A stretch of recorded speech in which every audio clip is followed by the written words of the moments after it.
ஒரு விசித்திரமான முரண்பாட்டை நீங்கள் எப்போதாவது கவனித்திருக்கிறீர்களா? நீங்கள் எவ்வளவு மற்றவர்களுக்கு பதிலடி கொடுக்க முயற்சிக்கிறீர்களோ அவ்வளவு உங்கள் ஆற்றலை இழக்கிறீர்கள். உங்களை விமர்சிப்பவர்களை வெல்ல வேண்டும் என்று நீங்கள் நினைக்கும் ஒவ்வொரு முறையும் உண்மையில் நீங்கள் தோற்றுக் கொண்டிருக்கிறீர்கள். இதுதான் பல ஆண்கள் செய்யும் மிகப்பெரிய தவறு. அவர்கள் ஒவ்வொரு சிறு சலசலப்புக்கும் எதிர்வினையாற்றுகிறார்கள். ஆனால் உண்மையான அதிகாரம் என்பது சத்தமாக பேசுவதில் இல்லை. அது எதை புறக்கணிக்க வேண்டும் என்று தெரிந்து கொள்வதில் உள்ளது. இது ஒரு சதவீத ஆண்களுக்கு மட்டுமே புரியும் ரகசியம். அவர்கள் தங்கள் மன அமைதியை ஒரு கோட்டையைப் போல பாதுகாக்கிறார்கள். இந்த வீடியோவில் மக்களை புறக்கணிக்கும் கலையின் 8 ரகசிய பாடங்களை நாம் காணப்போகிறோம். இது உங்களை உணர்ச்சிவசப்படச் செய்யும் நபர்களிடமிருந்து உங்களை விடுவிக்கும். நீங்கள் கடைசியாக எப்போது ஒரு முட்டாளோடு வாதிட்டு உங்கள் நேரத்தை வீணாக்கினீர்கள்? கமெண்டில் சொல்லுங்கள். இனி அந்த தவறை நீங்கள் செய்ய மாட்டீர்கள். இன்றைய உலகம் உங்கள் கவனத்தை ஈர்க்கவே வடிவமைக்கப்பட்டுள்ளது. சமூக வலைத்தளங்கள், அலுவலகத்தில் உள்ள நச்சுத்தன்மை வாய்ந்த நபர்கள், எப்போதும் குறை சொல்லும் உறவினர்கள் என அனைவரும் உங்கள் ஆற்றலை உறிஞ்சக் காத்துக் கொண்டிருக்கிறார்கள். ஒரு சாதாரண ஆண் இந்த வலையில் மிக எளிதாக விழுந்து விடுகிறான். அவன் தன் உணர்ச்சிகளை மற்றவர்களின் கைகளில் ஒரு பொம்மை போல கொடுத்து விடுகிறான். யாராவது அவமதித்தால் கோபம் கொள்கிறான். யாராவது புறக்கணித்தால் சோகமடைகிறான். இது ஒரு மனநல அடிமைத்தனம். ஆனால் நாம் இப்போது பழங்கால தத்துவங்களைப் பற்றி பேசப்போவதில்லை. இன்றைக்கு இந்த வினாடியில் உங்கள் தெருவில், உங்கள் அலுவலகத்தில் நீங்கள் எதிர்கொள்ளும் பிரச்சனைகளைப் பற்றி பேசப் போகிறோம். உங்கள் மன அமைதி என்பது நீங்கள் அணியும் ஆடை அல்ல, அது உங்கள் கவசம். அதை எப்படி பாதுகாப்பது என்பதை புரிந்து கொள்ள வேண்டிய நேரம் இது. உங்களைச் சுற்றியுள்ள சத்தங்களை எப்படி அணைப்பது என்பதை நீங்கள் கற்றுக்கொள்ள வேண்டும். இது உங்களை வலிமையானவராக மாற்றும் முதல் படியாகும். பாடம் 1. உங்கள் கவனம் என்பது ஒரு நாணயம். இதை நீங்கள் மிகத் தெளிவாக புரிந்து கொள்ள வேண்டும். உங்களின் கவனமே உங்களின் மிகப்பெரிய செல்வம்.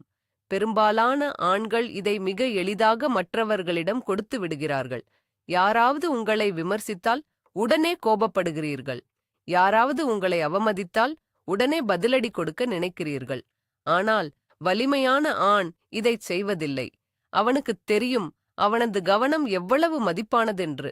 நீங்கள் ஒவ்வொரு முறையும் தேவையற்ற நபர்களுக்கு பதிலளிக்கும் போது உங்கள் ஆற்றலை வீணாக்குகிறீர்கள்.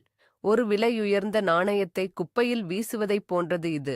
சாதாரண மனிதர்கள் தங்கள் கவனத்தை இலவசமாக வழங்குகிறார்கள். ஆனால் நீங்கள் சாதாரணமானவர் அல்ல. நீங்கள் 1% ஆண்களில் ஒருவர். இனிமேல் உங்கள் கவனத்தை யாருக்கு கொடுக்க வேண்டும் என்பதை நீங்கள்தான் தீர்மானிக்க வேண்டும். நீங்க ஒருவரிடம் வாதிடும்போது உங்கள் மன அமைதியை அவர்களுக்கு விலையாக கொடுக்கிறீர்கள். இதை ஒரு வியாபாரமாக நினைத்து பாருங்கள். ஒரு நபர் உங்களிடம் வந்து தேவையில்லாமல் சண்டையிடுகிறார். நீங்கள் பதிலுக்கு கத்துகிறீர்கள். இதில் உங்களுக்கு என்ன லாபம்? ஒன்றுமில்லை. ஆனால் நீங்கள் உங்கள் நாளின் நிம்மதியை இழக்கிறீர்கள். உங்கள் இலக்குகளிலிருந்து திசை திருப்பப்படுகிறீர்கள். இது எவ்வளவு பெரிய முட்டாள்தனம் என்பதை சிந்தித்துப் பாருங்கள். வலிமையான ஆண்கள் மோசமான வியாபாரங்களைச் செய்வதில்லை. அவர்கள் தங்கள் ஆற்றலை முதலீடு செய்ய தகுதியான இடங்களை தேர்ந்தெடுக்கிறார்கள். தேவையற்ற நபர்களை புறக்கணிப்பது என்பது ஓடிப்போவதல்ல, அது புத்திசாலித்தனமான முதலீடு. உங்கள் அமைதி என்பது உங்கள் பலவீனத்தின் அடையாளம் அல்ல. பல ஆண்கள் அமைதியாக இருப்பதை பயம் என்று தவறாக நினைக்கிறார்கள். ஆனால் உண்மையான பயம் என்பது ஒவ்வொரு வார்த்தைக்கும் எதிர்வினையாற்றுவதுதான். உங்களால் உங்களை கட்டுப்படுத்த முடியவில்லை என்பதன் அடையாளம்தான் அந்த உடனடி கோபம். உங்களை அவமதிக்கும் ஒருவரை பார்த்து எந்த உணர்ச்சியும் இல்லாமல் மெல்லிய புன்னகையுடன் கடந்து செல்வது எவ்வளவு பெரிய சக்தி தெரியுமா? அது அவர்களை நிலைகுலையச் செய்யும். உங்களை வீழ்த்த நினைத்தவர்கள் உங்களின் அமைதியைக் கண்டு தோற்றுப்போவார்கள். இதுதான் வலிமையான ஆணுக்கும் மற்றவர்களுக்கும் உள்ள வித்தியாசம். பாடம் 2. மௌனத்தின் பேராயுதம். வார்த்தைகளை விட மௌனத்திற்கு அதிக சக்தி உண்டு. நீங்கள் ஒருவரை புறக்கணிக்கும் போது நீங்கள் அவர்களுக்கு மிகப்பெரிய தண்டனையை கொடுக்கிறீர்கள். அதுதான் அவர்கள் உங்களுக்கு முக்கியமில்லை என்ற செய்தி. ஒரு நச்சுத்தன்மை வாய்ந்த நபர் உங்களை சீண்டும் போது அவர் உங்களிடமிருந்து ஒரு பதிலை எதிர்பார்க்கிறார். உங்கள் கோபம்தான் அவருக்கு உணவு. நீங்கள் மௌனமாக இருக்கும்போது நீங்கள் அவர்களுக்கு உணவளிக்க மறுக்கிறீர்கள், அவர்கள் பட்டினியால் சாகிறார்கள். இந்த மௌனம் என்பது வெறும் வாய் மூடியிருப்பதல்ல, இது மனதின் மௌனம். அவர்கள் என்ன சொன்னாலும் அது உங்கள் மனதை தொட அனுமதிக்காத நிலை. மௌனத்தை பழகுவது எப்படி? அடுத்த முறை யாராவது உங்களை கோபப்படுத்தும்படி பேசினால் உடனடியாக பதிலளிக்காதீர்கள். 3 வினாடிகள் முழுமையாக அமைதியாக இருங்கள். அவர்களின் கண்களை நேராக பாருங்கள். அந்த 3 வினாடிகளில் அவர்கள் பதற்றமடைவதை நீங்கள் காண்பீர்கள். நீங்கள் பதிலளிக்காமல் அவர்களை பார்க்கும்போது நிலைமையின் கட்டுப்பாடு உங்கள் கைகளுக்கு வந்துவிடும். அவர்கள் தங்களை அறியாமலேயே தற்காப்பு நிலைக்குச் செல்வார்கள். இது ஒரு உளவியல் தந்திரம். இதை புரிந்து கொண்டவர்கள் விவாதங்களில் எப்போதுமே வெற்றி பெறுவார்கள், ஏனென்றால் அவர்கள் விவாதிப்பதே இல்லை. பாடம் 3. உணர்ச்சிபூர்வமான பற்றின்மை. இது கடினமான ஒன்று, ஆனால் மிகவும் தேவையானது. பற்றின்மை என்றால் அனைவரையும் வெறுப்பது என்று அர்த்தமல்ல. அது மற்றவர்களின் செயல்கள் உங்கள் மனநிலையை தீர்மானிக்க அனுமதிக்காதது. ஒரு கப்பல் தண்ணீரில் மிதக்கிறது, ஆனால் தண்ணீர் கப்பலுக்குள் நுழையும் போதுதான் அது மூழ்குகிறது. அதேபோல நீங்கள் சமூகத்தில் வாழலாம், ஆனால் சமூகத்தின் தேவையற்ற சலசலப்புகள் உங்கள் மனதிற்குள் நுழைய அனுமதிக்கக்கூடாது. உணர்ச்சிபூர்வமான பற்றின்மை என்பது உங்கள் மனதிற்கு போடப்படும் ஒரு பாதுகாப்பு கவசம். நச்சுத்தன்மை வாய்ந்த நபர்களை ஒரு திரைப்படம் பார்ப்பது போல பாருங்கள். ஒரு திரைப்படத்தில் வில்லன் கோபப்படும் போது நீங்கள் பயப்படுவதில்லை, ஏனென்றால் அது நிஜமல்ல என்று உங்களுக்கு தெரியும். அதேபோல உங்கள் வாழ்க்கையில் உள்ள தேவையற்ற நபர்களின் செயல்களை தூரத்திலிருந்து வேடிக்கை பாருங்கள். அவர்கள் கத்துகிறார்கள், பொறாமைப்படுகிறார்கள், சதி செய்கிறார்கள். அதையெல்லாம் பார்த்து உங்களுக்குள் சிரித்துக் கொள்ளுங்கள். இவர்கள் இன்னும் எவ்வளவு முதிர்ச்சியற்றவர்களாக இருக்கிறார்கள் என்று எண்ணிக்கொள்ளுங்கள். இந்த மனநிலை உங்களை எவராலும் அசைக்க முடியாத ஒரு பாறையாக மாற்றும். உங்களின் சந்தோஷத்தை நீங்கள்தான் தீர்மானிக்க வேண்டும், வேறு எவரும் அல்ல. ஒருவன் உங்களை புகழ்ந்தால் சந்தோஷப்படுவதும் இகழ்ந்தால் சோகமடைவதும் ஒரு அடிமையின் மனநிலை.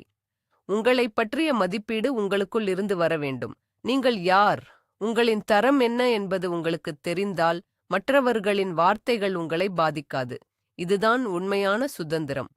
இந்த சுதந்திரத்தை அடைந்த ஆண் எந்தச் சூழ்நிலையிலும் அமைதியாக இருப்பான். அவனது உள் அமைதியை எவராலும் திருட முடியாது.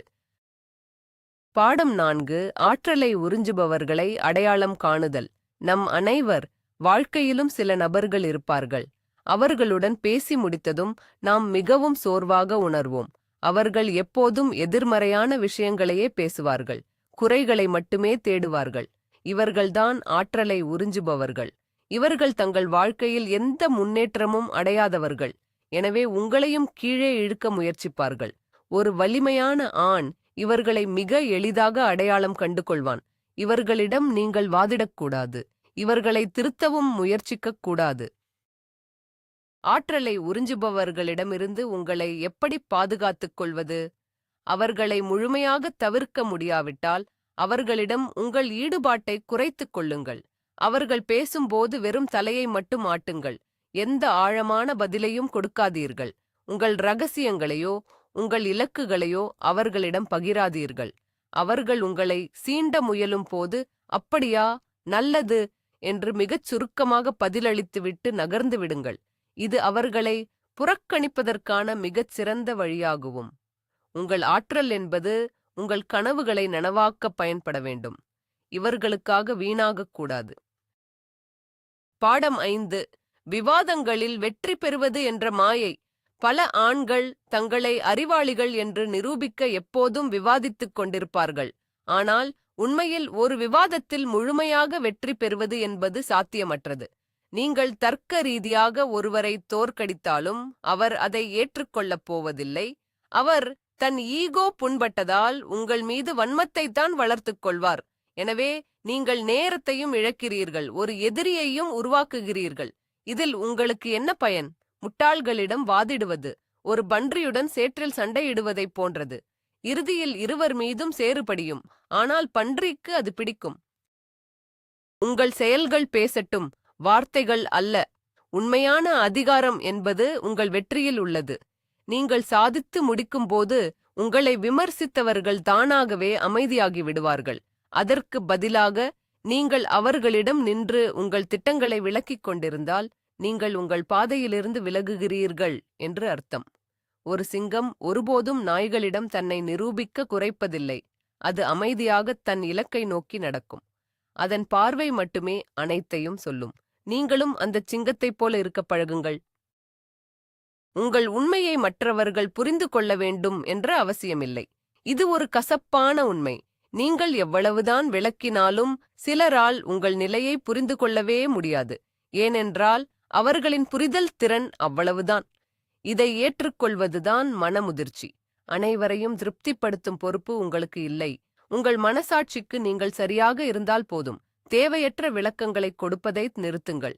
இது உங்கள் மன அமைதியை பாதுகாக்கும் மிக முக்கியமான அரணாகும். பாடமாறு கண்ணுக்குத் தெரியாத எல்லைகளை அமைத்தல்.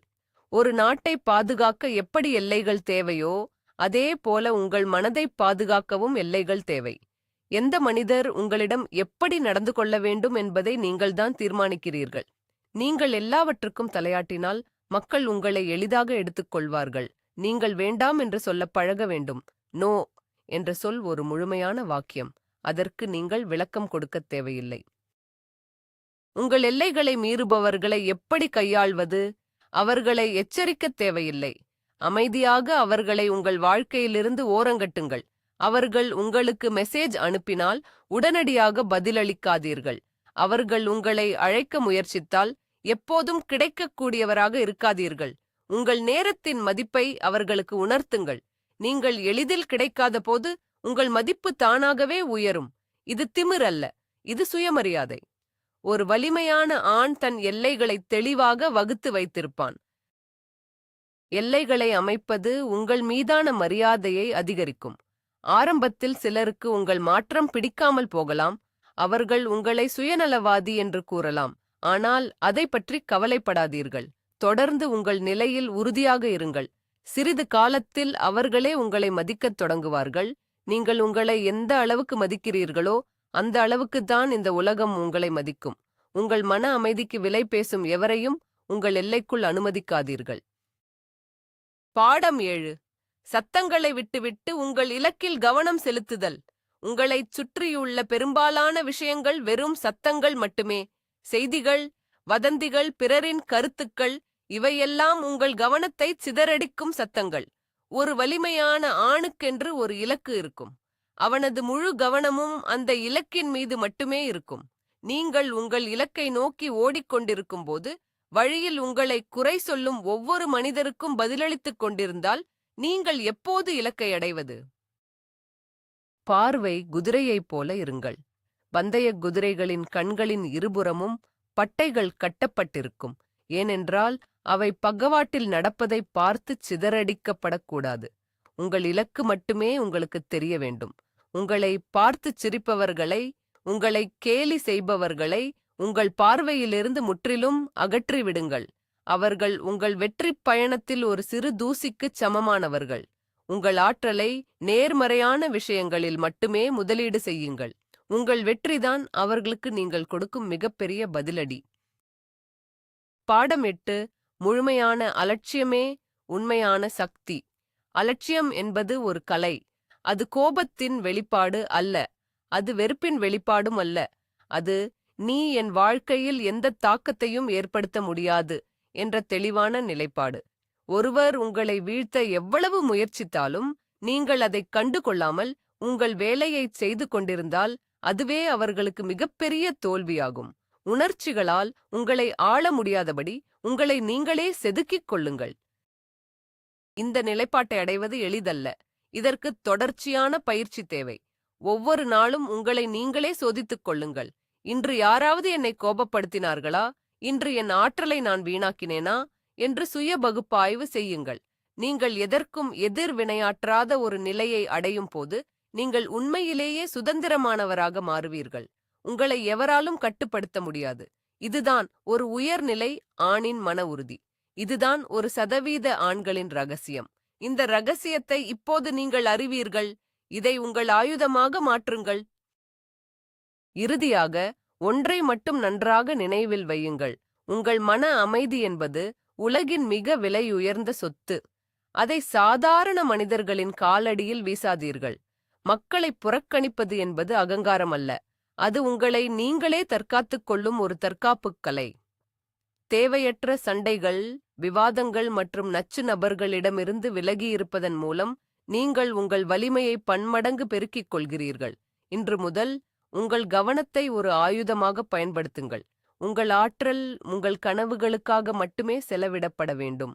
இந்த வீடியோ உங்களுக்கு ஒரு புதிய மனத்தெளிவை கொடுத்திருக்கும் என்று நம்புகிறேன். இது போன்ற ஆழமான மற்றும் வலிமையான உளவியல் சிந்தனைகளை தொடர்ந்து பெற இந்த சேனலோடு இணைந்திருங்கள். உங்கள் வாழ்க்கையில் நீங்கள் புறக்கணிக்கப் போகும் முதல் நச்சுத்தன்மை வாய்ந்த விஷயம் என்ன? அதை கமெண்டில் பதிவு செய்யுங்கள். நீங்கள் சாதாரணமானவர் அல்ல. உங்கள் பயணத்தில் உறுதியாக இருங்கள்.